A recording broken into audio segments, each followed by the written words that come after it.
Welcome to the Cisco Show, ladies and gentlemen. Don't touch that remote. Got a great adventure. We're going to go to Pat Mascaro's plantation.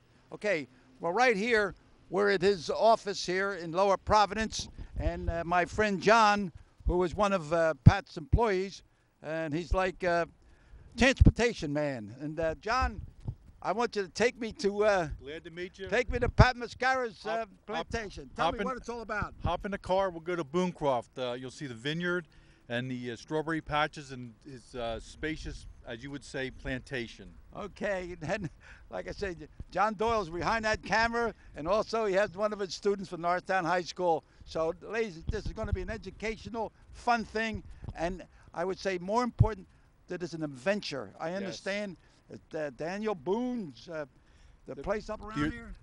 Daniel Boone's original homestead is located several miles from Pat's, as you put it, Booncroft Plantation. And also he has a landfill up there, right? Yes, he has, and about 5 miles directly to the east is the Pioneer Crossing landfill, owned and operated by J.P. Mascaro. Right, and you're going to show us around, right? Yes. All right, and Pat's up there waiting with Pat is waiting. Susan, with Lee. Okay. Hop in the car. Right. From the vine come the grapes, from the grapes come the wine, from the wine comes a beautiful love song. That's enough. Okay, here we go to the Hop in the car. We'll go right, we're gonna go visit the vineyards. Okay. Vineyards in Booncroft. All right. Right. Thank you. And away we go. Let's get in the car. That's great. Mirror. Oh, that's cool.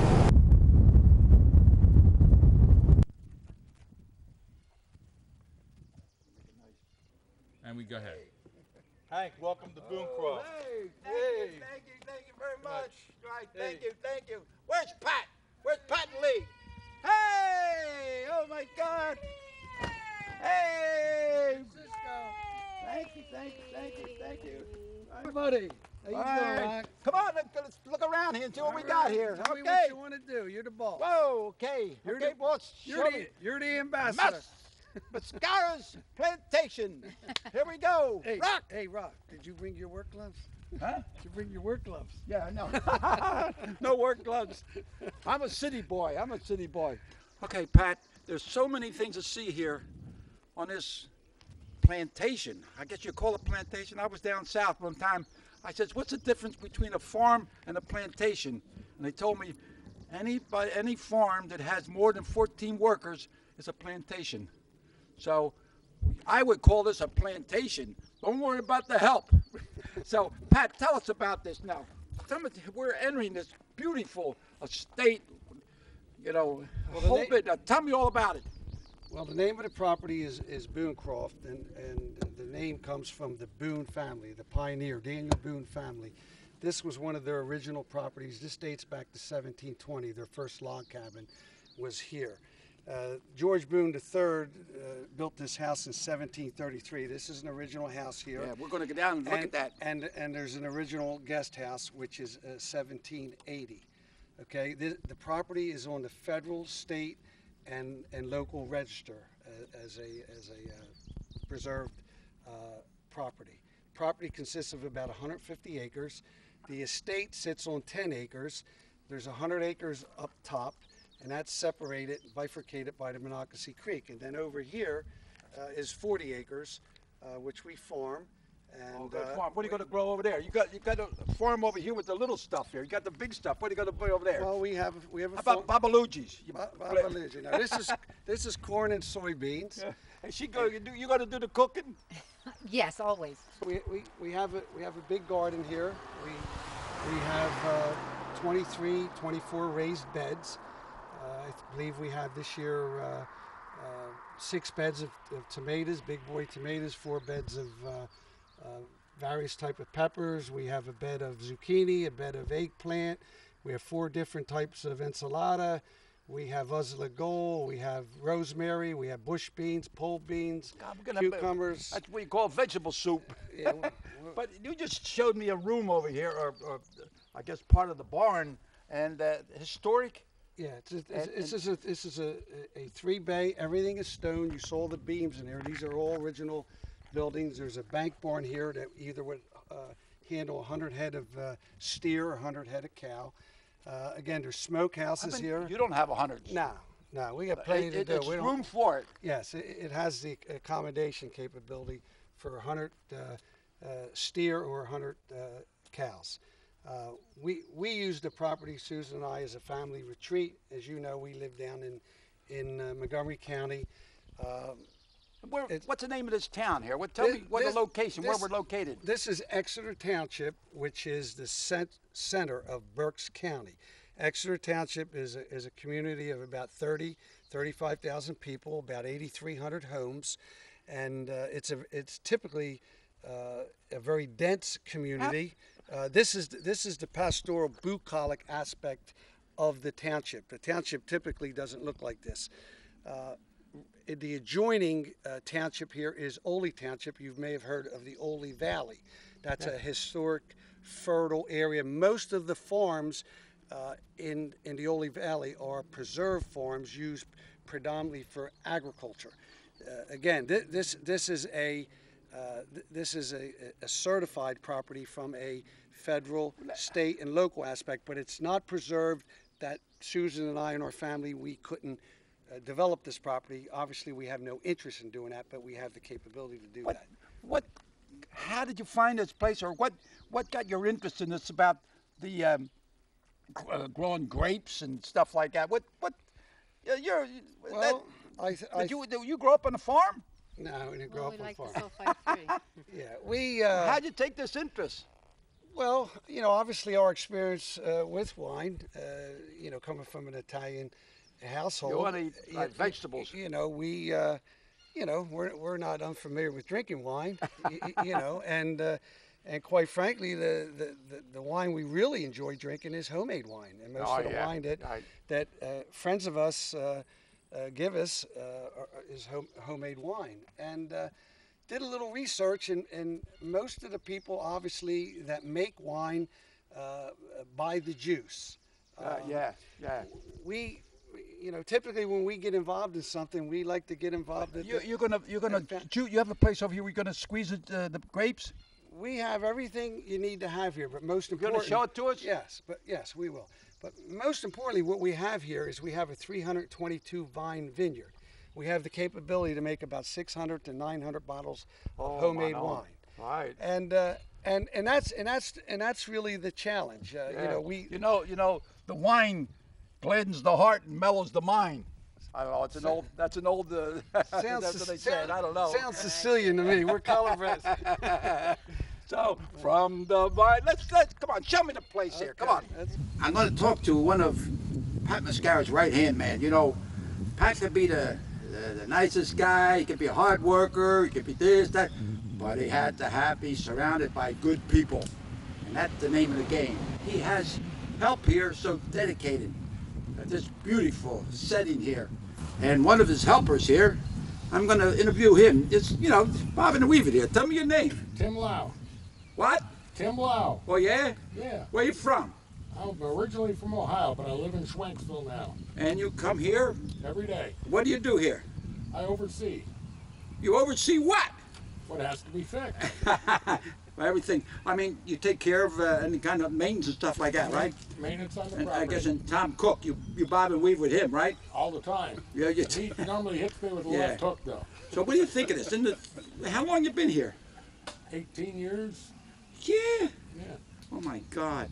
And what, the grapes? Do you have anything to do with the grapes? I was here day one, started planting them. You plant them, and then what? And then you squeeze them? I never got to the squeezing. You don't squeeze them, though. You don't take your shoes and stockings off? No. Okay, all right, then we'll check that out. But we're going to be looking, John Doyle is going to take his camera in there, and Pat's going to show us the operation on there.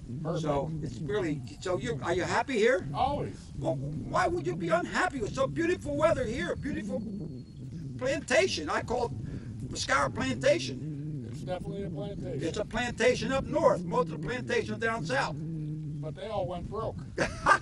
You got that one. Not broke here, baby. Okay, listen, thanks a lot. Okay, and keep up the good work. Thank you. God bless you.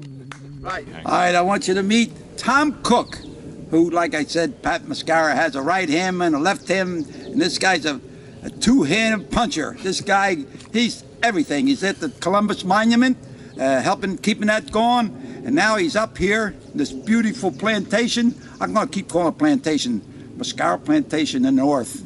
And then here's the thing, Tom Cook, you had to do with putting this grapes vines in the ground From right? the beginning. Yeah. From the beginning. How deep did they go? They go in about 18 inches. Oh yeah. Very large roots. And then what do you use for fertilizer, Liz? VO or VO? beer? No beer, no. They require a lot of sun, some water, but no fertilizer. No fertilizer. No fertilizer. No, because that would get into That's for vegetables. These right. are yeah. grapes. Oh, okay. And so, how often you come up here? What do you do? Once a week at least. Okay. Sometimes and then more often, depending on what we're doing. You oversee the help here, right? Tim and I do. Yeah. Good. And how long you been with Mascaro? About 8 years. 8 years. Yeah. All right. And your background is what? Business administration, And purchasing. I can, ladies and gentlemen, I can vouch. This guy's got everything. He's helpful.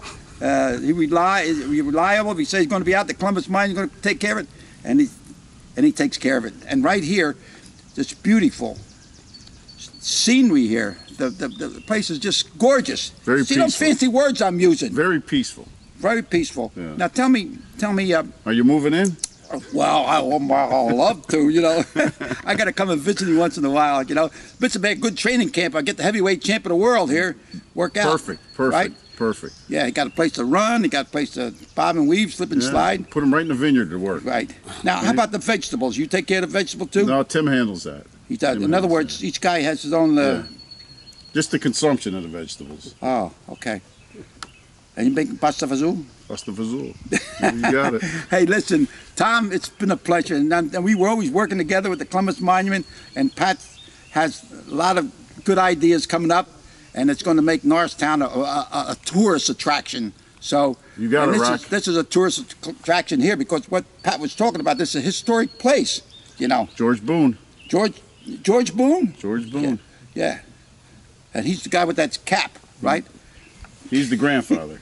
Daniel Boone. Hey, all right, listen, Right. thanks a lot, and keep this good work up, and God bless you. Okay, Rock.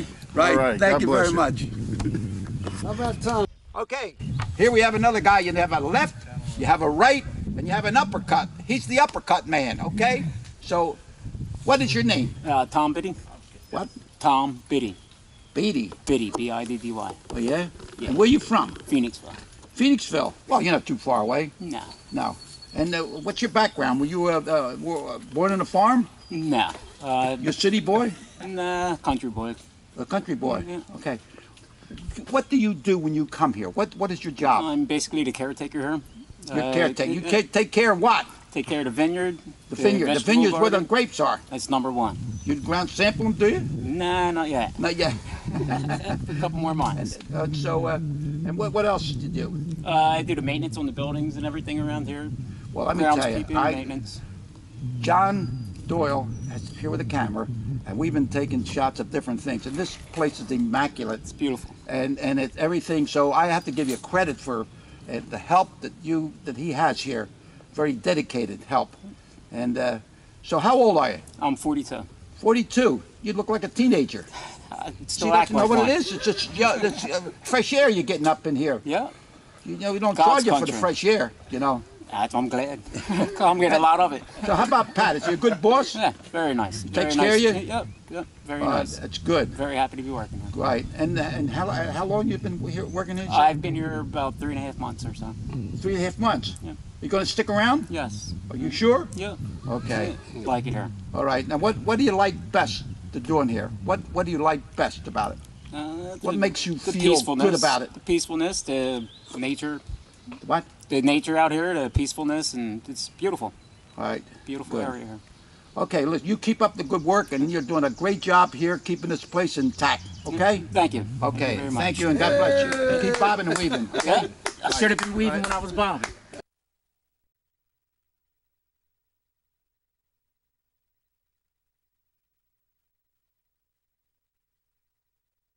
Daniel Boone's father lent the King of England money. He couldn't pay him back, so he gave him land grants in Pennsylvania. That's how he paid him back. The old man gave the land to his kid, okay, to William. He came out here, and when he came out here, the Lenape Indians were presiding on this ground.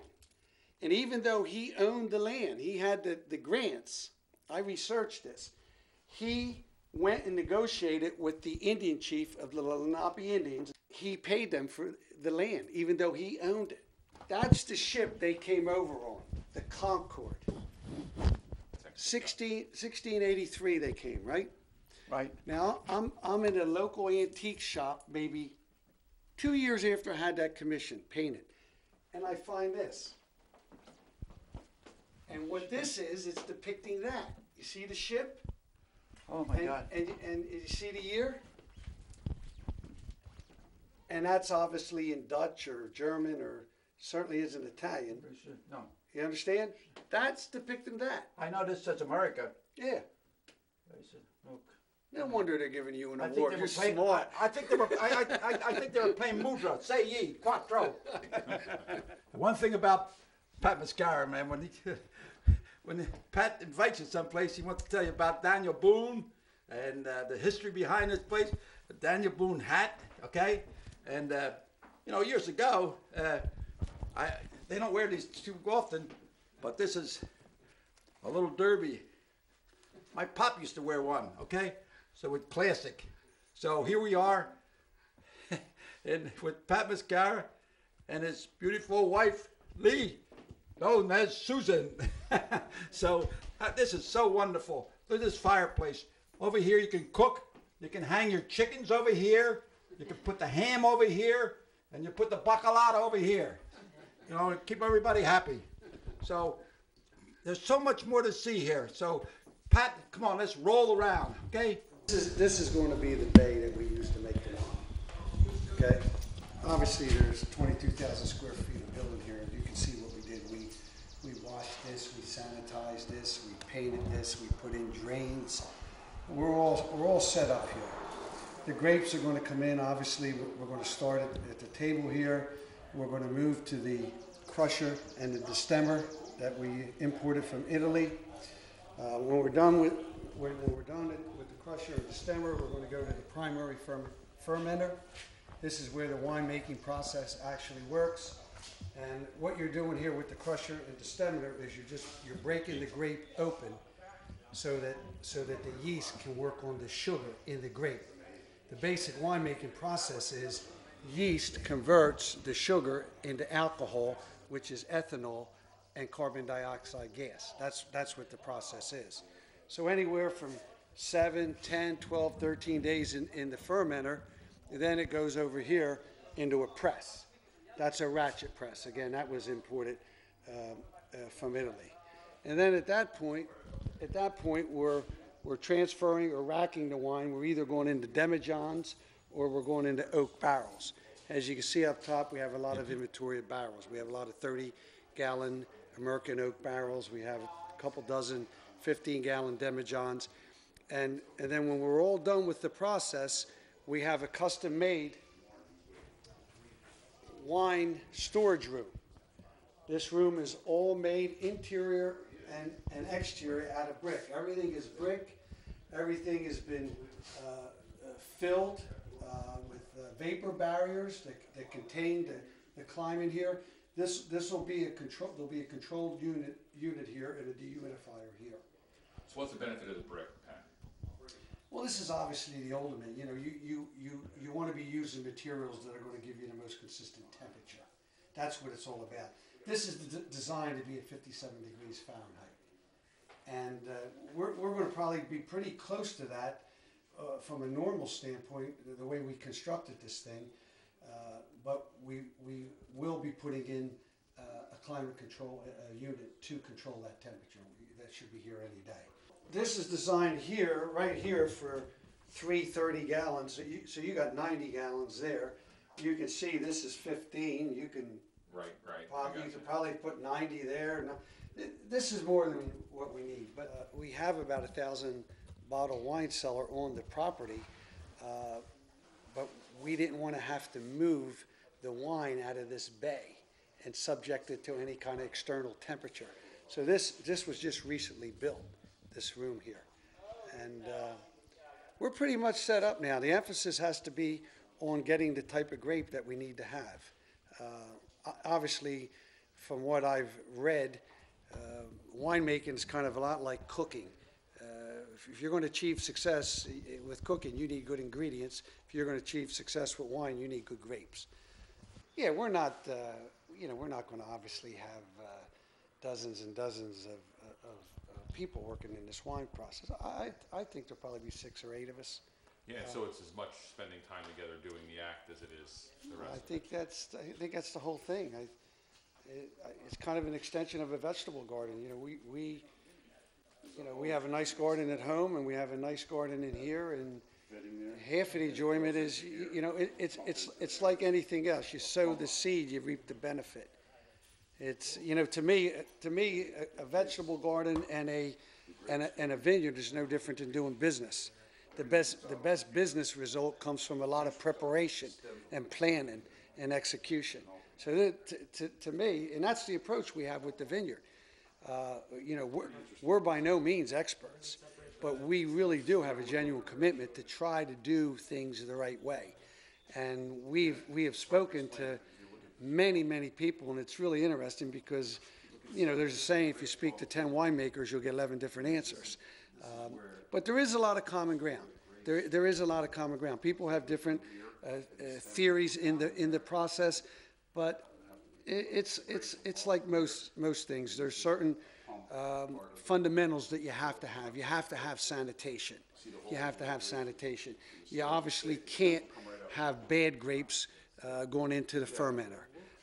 You obviously have to control wild microorganisms before you start the fermentation process. You obviously have to be sensitive to sugar levels, acid levels, pH levels.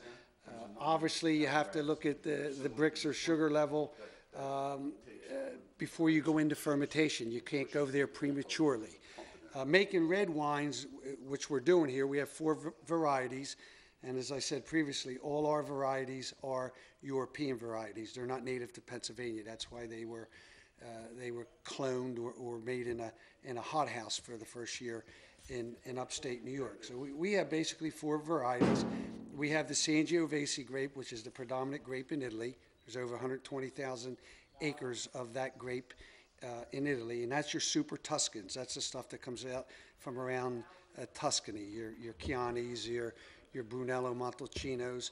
And then we have the Nebbiolo grape, which comes from the Piedmont region, which is north of Rome, and that's a big wine region of Italy, and that's a lot of nice big body wines come out of there. That's your Barberas, that's your Barolos, your Barbarescos, and then we put into French varieties. A lot of people love French wines. We're used to drinking dry Italian wines, and we really enjoy homemade wines, and we obviously get that from a lot of different friends and people. But we did put in the Merlot grape, and we did put in the Cabernet Sauvignon, and we intend to use them as blending grapes with the other grapes. And so we're optimistic. We're cautiously optimistic. Why this high fence? Well, to be honest with you, Hank, there's a lot of hard work here, and we don't want to be easy pickings for the rabbits and the raccoons and the deer. Deer jump over there, right? There's 50 deer on this property up top. So, right. So we fenced it in. There's a lot of hard work here. The gentleman that you spoke to, the people here, we put these plants in with our own hands, on our own knees. This wasn't done by outside help. We put this stuff in ourselves. Beautiful. And we've been taking care of this Right. ourselves. And there's a lot of hard Well, work here. come over here. Yep. Let me see. I just want to take a. I never Here- saw grapevine here. Here is the optimum. Where the grapes going to come out Right of here? here. See the grapes? Oh. See the grapes? Oh, okay. Uh-oh. Okay. These are little grapes here. Yeah. This is where it starts. Comes the end of September, the beginning of October, you'll think you're at When you January get supermarket. October?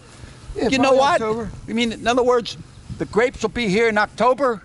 Yeah. Do you know Christopher Columbus? He came October the 12th. He discovered America. I'm glad you And then told me that. Pat Mascaro discovered the grapes in Pennsylvania Yeah, makes in sense. October. Makes sense. Makes Yeah. sense. Now I know why they're honoring you. I knew you had the But this is brawn. I fun. didn't know you were that smart. Look, now, how about you have to wait for the rain, or do you how do you Well, cultivate? well, water is the enemy of the grape. Oh yeah. Is why it's on a hill for drainage.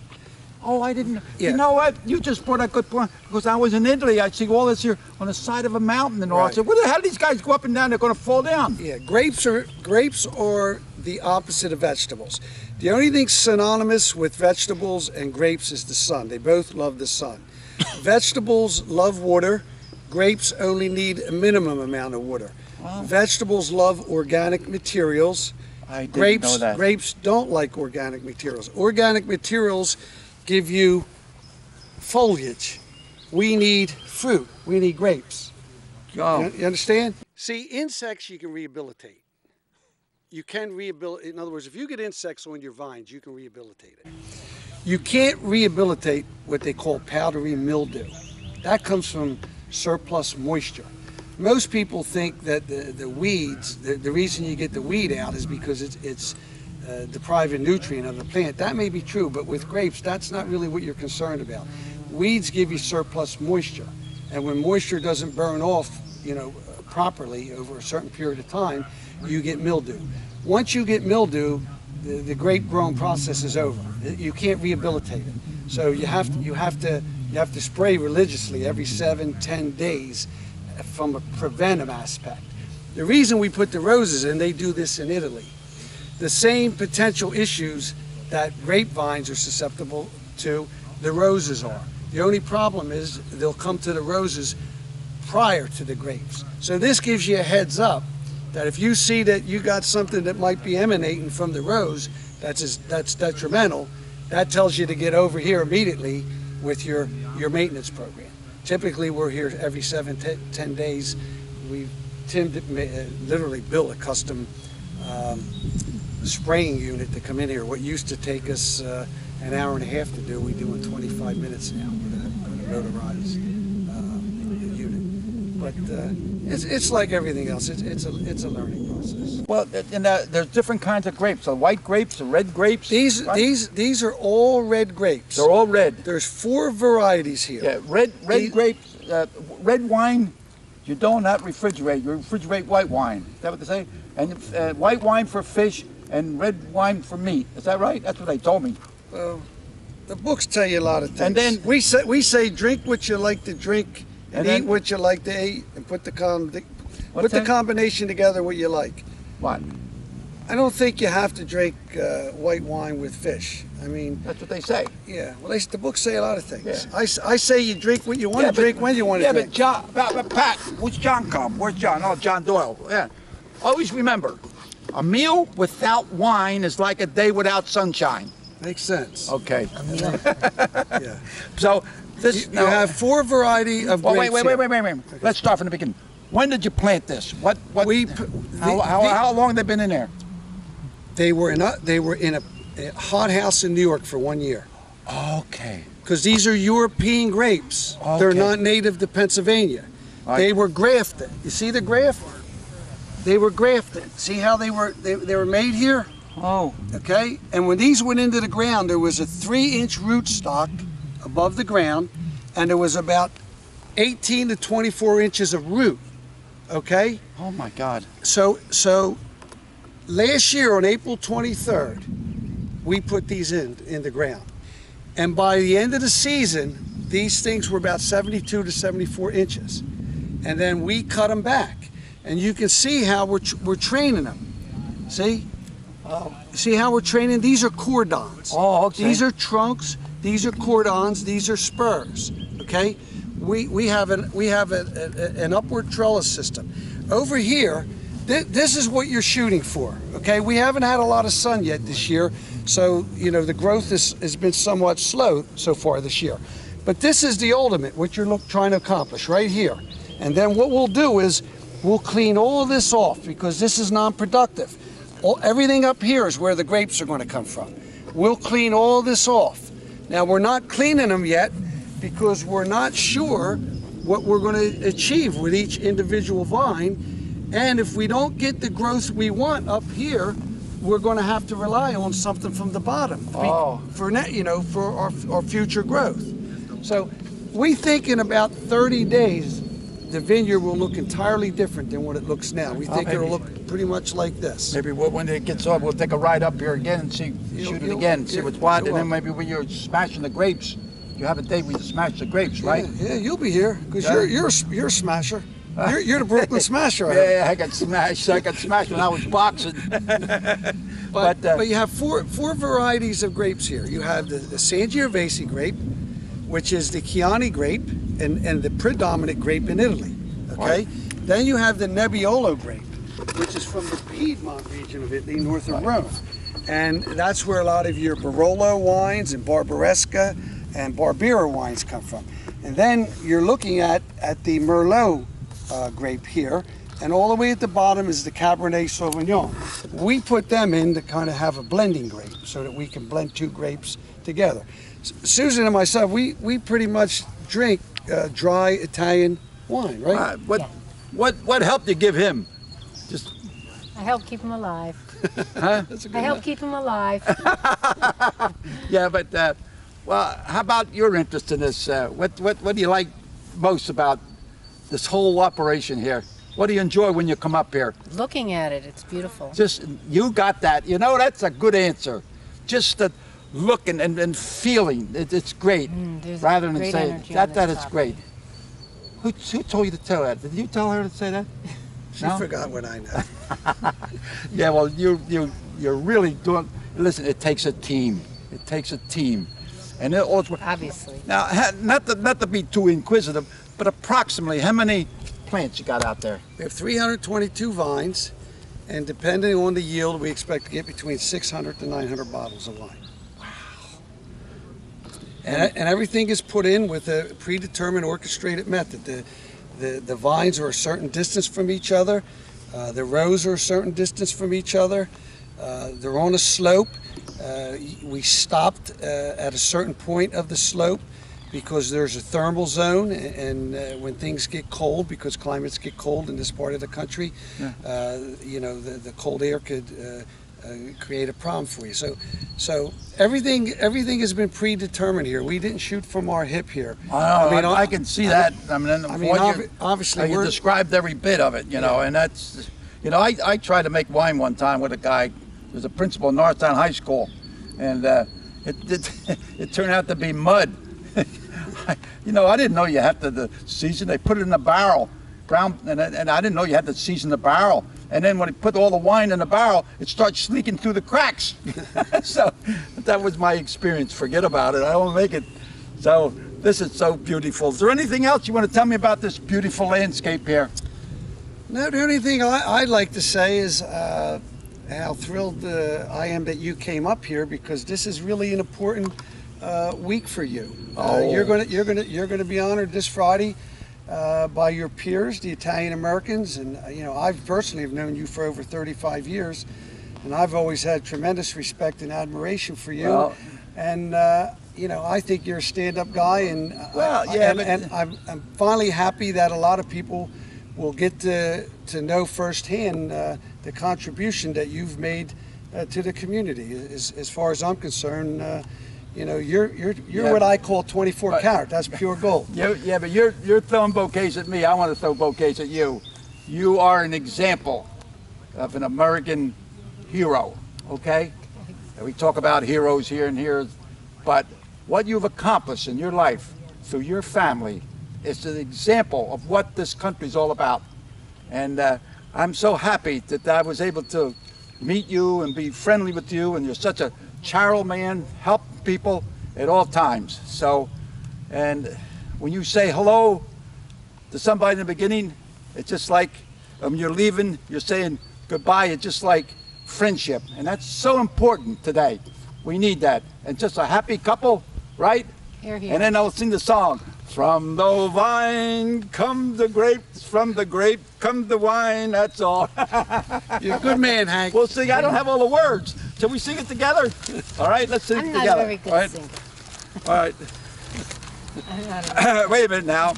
This song was originally It's all made embarrassing. from the Gaylords, and they sing the song. The name of the song is "From the Vine Comes the Grapes." Okay. Now, I added a couple of names in there, and Oh, this is not. this an is the original. Mascaro Vino. Vino is a wine in Italian song. Okay. All right, ready? You're the man, Hank. Ready? Go to it. From the vine comes the grapes. From the grapes comes the wine. From the wine comes a dream to a lover. Oh, Maron, mon ami.